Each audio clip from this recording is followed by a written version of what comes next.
Assalamualaikum warahmatullahi wabarakatuh. Kali ini kita akan mewawancarai seorang Sri Kandi dari Universitas Padjadjaran, Profesor Hersanti, seorang dokter tanaman yang mumpuni dan aktif di dalam kegiatan keprofesiannya. Ikuti wawancara kita dengan beliau.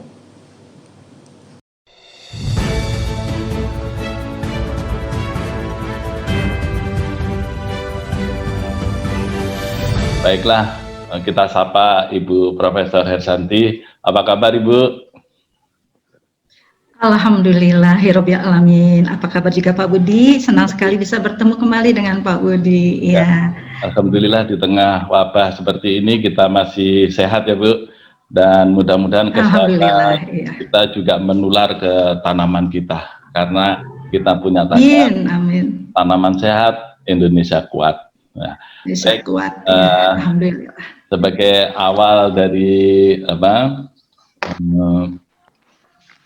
pertanyaan saya yang mungkin juga menjadi pertanyaan teman-teman atau subscriber channel ini yang belum mengenal Ibu Profesor Hersanti, baiklah kita tanyakan dulu tentang pendidikan Ibu, karena Ibu ini kan sudah doktor bahkan sudah profesor. Bagaimana Bu perjalanan pendidikan Ibu supaya di-sharing kepada para subscriber channel kita ini? Silakan Ibu. Oke, terima kasih Pak Budi atas pertanyaannya ya.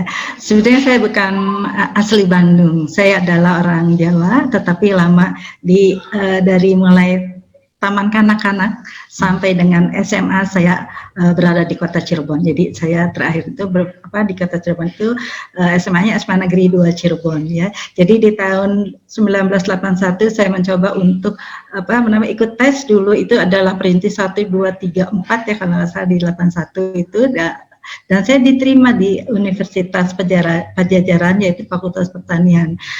Pada saat itu saya juga belum punya bayangan seperti apa sih seorang sarjana pertanian ya.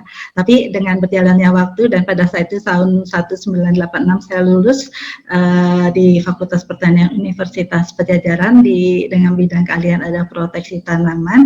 Kemudian saya mencoba untuk mengikuti tes sebagai seorang staf pengajar di Unpad, dan memang pada saat itu diperlukan sarjana pertanian untuk menjadi di tahun 1987 saya diterima di Universitas Padjadjaran sebagai staf pengajar, dan tahun 1989 saya diterima sekolah lagi yaitu melanjutkan di Pasca Sarjana Universitas Gadjah Mada.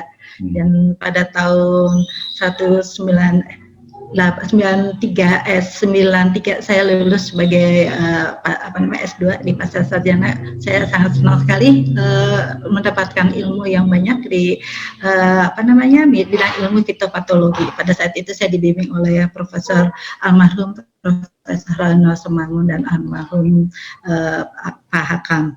Dan setelah itu saya diberi tugas lagi untuk kuliah di Unpad S3-nya. Jadi pasca sarjana S3-nya itu saya diterima di Universitas Padjadjaran di tahun 2000 dan 2003 saya lulus sebagai seorang doktor, dan S2 dan S3 pendidikan pasca sarjana itu saya diberi beasiswa dibiayai oleh beasiswa BPPS seperti itu. Dan setelah itu karir saya hanya sebagai seorang dosen pengajar, tidak berpindah-pindah. Saya tidak bisa berpindah ke lain hati, dan saya pikir seorang dosen itu adalah suatu profesi yang maksud saya tidak hanya mulia ya Pak ya, tetapi juga sebetulnya mungkin saya pikir tidak terlalu berat tanggung jawabnya, tetapi ternyata sebagai seorang dosen itu tugasnya cukup banyak juga ya Pak. Jadi Pak Budi juga sudah merasakan ya. Jadi tidak hanya pendidikan, penelitian, tetapi juga pengabdian. Nah, ini yang pengabdian ini yang memang agak di luar, maksud saya di luar pendidikan formal, karena ini ada informal, di mana ternyata di dalam pengabdian itu banyak sekali masalah-masalah yang kita temukan di lingkungan kita, itu dari lingkungan pertanian, di mana kami ini di Jawa Barat memang sebagian besar adalah petani ya Pak ya, sehingga banyak sekali permasalahan-permasalahan dihadapi oleh petani, sehingga saya merasa bahwa ternyata masalah yang sering ditemukan di desa-desa atau di lahan pertanian itu adalah adanya serangan organisme pengganggu tanaman seperti itu. Terkait dengan jadi sampai masalah itu Bu, kan banyak ya masalah hama penyakit. Mungkin dari karya Ibu yang paling Ibu tonjolkan yang bisa dimanfaatkan oleh masyarakat khususnya petani di Indonesia? Ya, sebetulnya banyak sekali yang bisa kita munculkan atau kita bisa kelola ya Pak ya untuk petani-petani kita, khususnya kalau saya lebih banyak ke Jawa Barat ya Pak ya. Jadi sebetulnya pertanian kita atau khususnya di Jawa Barat itu banyak masalah ya Pak ya, terutama ada OPT, baik itu pada tanaman saya lebih banyak ke tanaman pangan dan tanaman musim ya Pak ya, kemudian tanaman buah-buahan juga di Jawa Barat itu banyak, dan sebetulnya banyak sekali potensi-potensi yang ada di Jawa Barat ya, misalnya sumber-sumber daya alam yang sebetulnya belum dimaksimalkan oleh petani. Salah satu contoh yang paling sederhana dan paling kita sering lihat adalah pemanfaatan jerami Pak. Nah seperti itu mungkin petani harus didampingi terus untuk memanfaatkan sumber daya alam apa saja sih yang ada di sekitar kita yang bisa kita manfaatkan, sehingga adanya gangguan-gangguan OPT atau kekurangan unsur hara itu sebetulnya bisa kita tanggulangi dengan sumber daya alam yang ada di sekitar kita, seperti itu. Ya, luar biasa banyak memang Bu ya masalahnya, dan di Jawa Barat aja mungkin nggak selesai Bu ya. Ini peran Ibu betul dan sekali juga teman-teman di Universitas Padjadjaran menjadi sangat penting.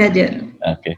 Nah, kalau dikaitkan dengan organisasi profesi kita Bu ya, bagaimana Ibu bisa ceritakan tuh tentang pengalaman berorganisasi, apakah di Perhimpunan Fitopatologi Indonesia atau yang lain? Silakan Bu. Ya, sebetulnya saya mengikuti beberapa keanggotaan profesi. Yang paling menonjol itu adalah profesi Perhimpunan Fitopatologi Indonesia. Saya ikut baru masuk itu tahun 1987.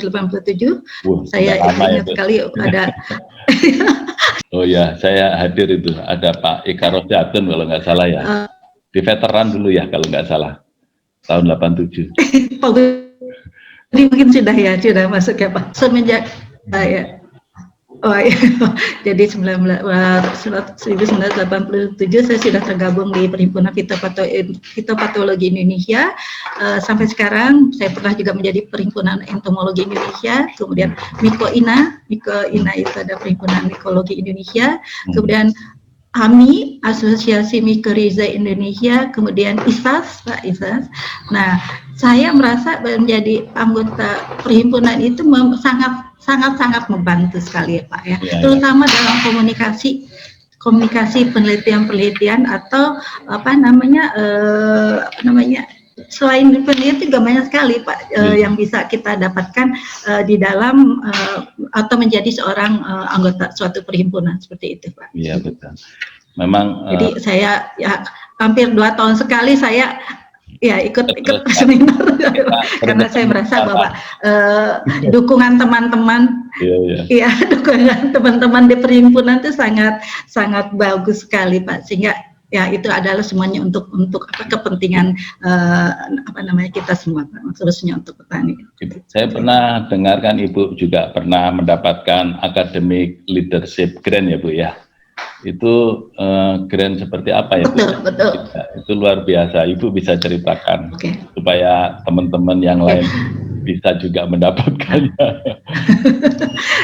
Sebetulnya itu adalah suatu penghargaan kepada para guru besar dari Universitas Padjadjaran untuk setiap guru besar untuk diberikan dana untuk mengembangkan keilmuannya Pak. Jadi pada saat itu kami tidak semua sebetulnya guru besar mendapatkannya, tetapi diseleksi dulu seperti itu, kemudian diseleksi, kemudian dilihat apakah ini layak atau tidak untuk bisa dibiayai, didanai. Sebetulnya awalnya bukan hanya untuk mengembangkan keilmuan dari guru besar itu sendiri, tetapi adalah untuk mendorong teman-teman di Universitas Padjadjaran, khususnya di kami Pak ya, saya mendapatkan itu adalah untuk mendorong teman-teman untuk meningkatkan ke arah yang lebih tinggi lagi, misalnya ke arah guru besar Pak, karena pada umumnya kesulitan kita itu adalah untuk mendanai penelitian itu kan besar ya Pak ya, kalau tanpa adanya bantuan, sehingga dengan adanya bantuan itu kita menghasilkan suatu penelitian yang bagus, kemudian diterbitkan dalam suatu jurnal, dan jurnal itu akan digunakan bukan oleh saya Pak sebetulnya, oleh teman-teman untuk bisa menjadi seorang lektor kepala atau seorang guru besar, seperti itu. Arahnya lebih ke sana. Unpad itu menginginkan meningkatkan potensi dari dosen-dosennya. Luar biasa ya dukungan dari Universitas Padjadjaran. Ya, sangat luar biasa. Dan saya dengar Ibu kan juga mengembangkan namanya teknologi nano, Bu ya.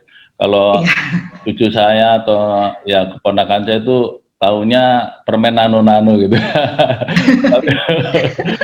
Manis. Ya rasanya nano-nano. Tapi kalau ini kan yang serius banget Bu ya, yang teknologi nano ini banyak digunakan di bidang kosmetik, biosensor, bahkan sekarang di pertanian. Ibu bisa ceritakan ya, apa itu teknologi nano dan apa peluang yang bisa dikembangkan untuk pertanian di Indonesia?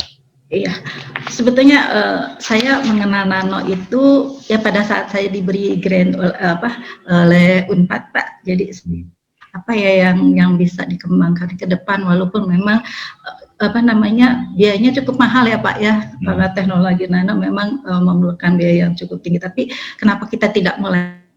Kita bergerak untuk memanfaatkan teknologi nano di dalam bidang pertanian, khususnya di dalam mengendalikan organisme penyakit dan organisme pengganggu tumbuhan. Dan ini saya lebih mengarah patogen ya Pak ya.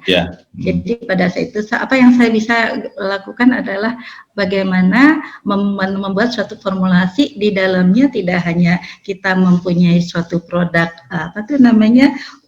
di dalam mencampur atau memformulasikan mikroba antagonis, tetapi membawa juga unsur-unsur yang bisa meningkatkan pertumbuhan tanaman, seperti itu Pak. Jadi misalnya yang kemarin saya lakukan adalah mengembangkan nanosilika Pak, karena nanosilika itu ternyata banyak sekali peranannya Pak di dalam sebagai meningkatkan pertumbuhan tanaman, tetapi banyak sekali yang bisa kita manfaatkan. Nah, saya pada saat 3 tahun yang lalu saya mencoba untuk membuat suatu formulasi dengan mencampurkan mikroba antagonis, misalnya Trichoderma, Bacillus, Pseudomonas fluorescens dengan nanosilika. Jadi nanosilika itu sebagai bahan tambahan Pak di dalam formulasi tersebut. Yang saya inginkan si formula Maaf, kalau istilah nano itu sendiri untuk orang awam supaya mudah dipahami itu apa ya Bu ya? Bedanya misalnya tadi silika biasa dengan nanosilika itu apa bedanya? Bedanya ukurannya Pak, ukuran dari materialnya. Jadi materialnya. Jadi kalau material silika mungkin ukuran materialnya lebih. Jadi kalau ukuran nano itu lebih kurang, materialnya ukurannya 1 sampai 100 nanometer. Jadi sepermiliar ya, kalau nggak 1 per miliar meter gitu Pak. Jadi sangat-sangat kecil. Sehingga dengan ukurannya sangat kecil itu lebih mudah si tanaman menyerap produknya itu, seperti itu. Jadi untuk memudahkan tanaman menyerap misalnya atau unsur-unsur yang diperlukan oleh tanaman ya. Kalau nggak salah di Bogor itu ada juga ya Bu ya, balai yang di bawah menangani nano. Iya Ibu ya. Ada kerjasama dengan balai itu?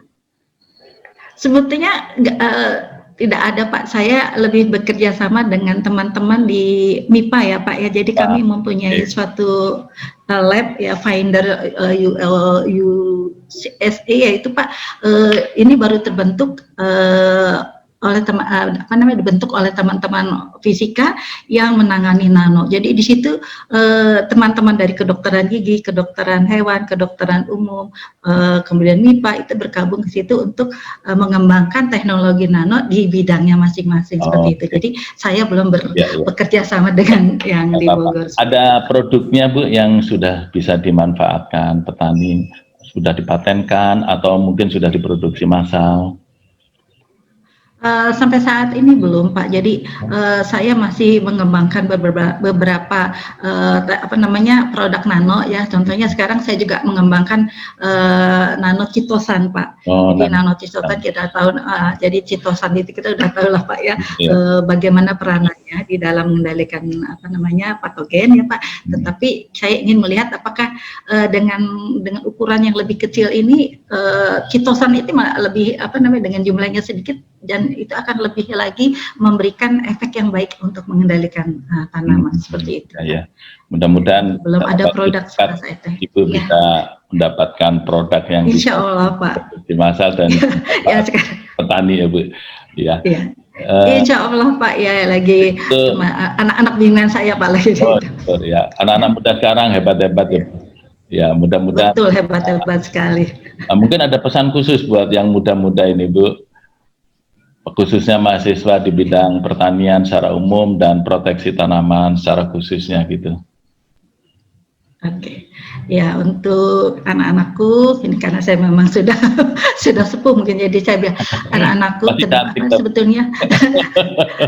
Terima kasih sekali ya. Kalau ganteng itu berarti laki-laki ya Pak. Jadi sebetulnya dunia pertanian itu sangat-sangat luas ya. Kalau saya dulu kalau mengingat bahwa ternyata seorang sarjana pertanian itu mempunyai suatu keahlian yang sangat-sangat luas ya. Misalnya kita menjadi seorang dokter ya, mampu menyembuhkan bukan menyembuhkan, mengendalikan OPT tanpa kita tahu pasiennya itu memberikan keluh kesah atau apa. Juga seorang sarjana pertanian itu ada seorang peramal, jadi kita bisa meramalkan kapan terjadian serangan OPT ya. Jadi kemudian seorang sarjana pertanian itu menjadi seorang desainer, jadi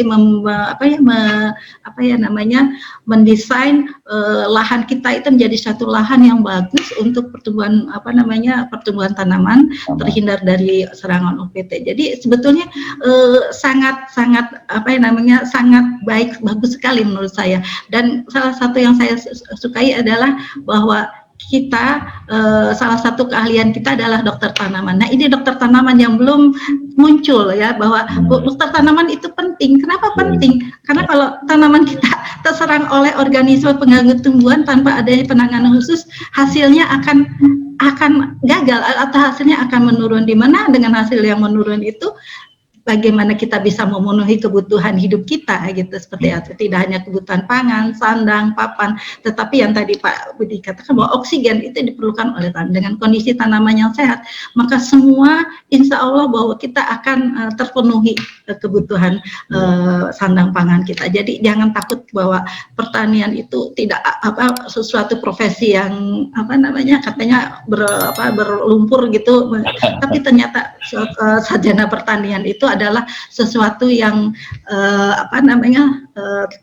profesi yang sangat bagus, terutama kalau dokter tanaman itu diperlukan. Karena kalau kita ke desa yang ditanyakan adalah karena adanya serangan OPT, dan itu sangat diperlukan keahlian tersebut. Baru saja tadi saya mau tanyakan peran penting dokter tanaman, Ibu sudah uraikan. Jadi terima kasih. Jadi sudah lengkap apa yang ingin saya gali dari Ibu, karena waktu kita juga terbatas. Tetapi Ibu sudah memberikan penjelasan yang cukup penting ya, menarik ya buat subscriber channel YouTube Dokter Tanaman Budi Cahyono ini. Mungkin ada satu lagi, Ibu kan salah satu profesor yang ya kita lihat kan profesor yang cantik ya, wanita kan Bu. Ada pesan iya, karena wanita ya Pak Budi. untuk Mbak Rizky nih pesannya Sri Kandi kita yang akan datang, ada pesan khusus. Tadi kan agak umum itu ya. Oke. Iya. Mungkin khususnya untuk Sri Kandi Indonesia ya. Sebetulnya Sri Kandi Indonesia itu mempunyai kemampuan yang lebih Pak sebetulnya ya Pak ya. Karena lebih sebetulnya lebih tekun ya Pak ya. Dan lebih berpotensi sebetulnya wanita-wanita Indonesia ini. Jadi sekarang sudah banyak rektor-rektor yang sudah wanita ya Pak ya. Jadi pucuk-pucuk pimpinan itu kebanyakan wanita dan pasti kita insya Allah kita bisa kita tidak usah takut dengan kepemimpinan seorang laki, tapi kita gender. Jadi wanita Indonesia lebih sebetulnya lebih berpotensi untuk maju. Beruntunglah para wanita di Indonesia karena tidak ada lagi isu gender ya Bu ya, karena presiden kita sudah punya yang wanita, profesor juga banyak, jadi tidak ada halangan. Rektor juga banyak Pak, wanita, rektor juga banyak, betul sekali. Jadi bagi para mahasiswi jangan takut untuk menjadi dokter tanaman karena bisa menjadi profesor seperti Profesor Hersanti yang cantik ini. Terima kasih atas terima kasih. Dan sebelum kita tutup, jangan lupa kita sampaikan tagar kita Bu. Tanaman sehat. Ya, oke. Sehat. Sekali lagi. Indonesia kuat. Sekali lagi ya Bu. Tanaman sehat, Indonesia kuat. Tanaman sehat, Indonesia kuat. Terima kasih Pak. Selamat untuk dokter tanaman. Assalamualaikum warahmatullahi wabarakatuh. Waalaikumsalam warahmatullahi wabarakatuh. Sampai jumpa di kesempatan berikutnya. Sampai jumpa Bu. Amin ya rabbal alamin. Terima kasih matur suwun. Assalamualaikum. Demikian tadi wawancara kita dengan Profesor Hersanti, seorang dokter tanaman dari Universitas Padjadjaran. Semoga bermanfaat dan menginspirasi khususnya generasi muda-mudi Indonesia. Terima kasih. Tanaman sehat, Indonesia kuat.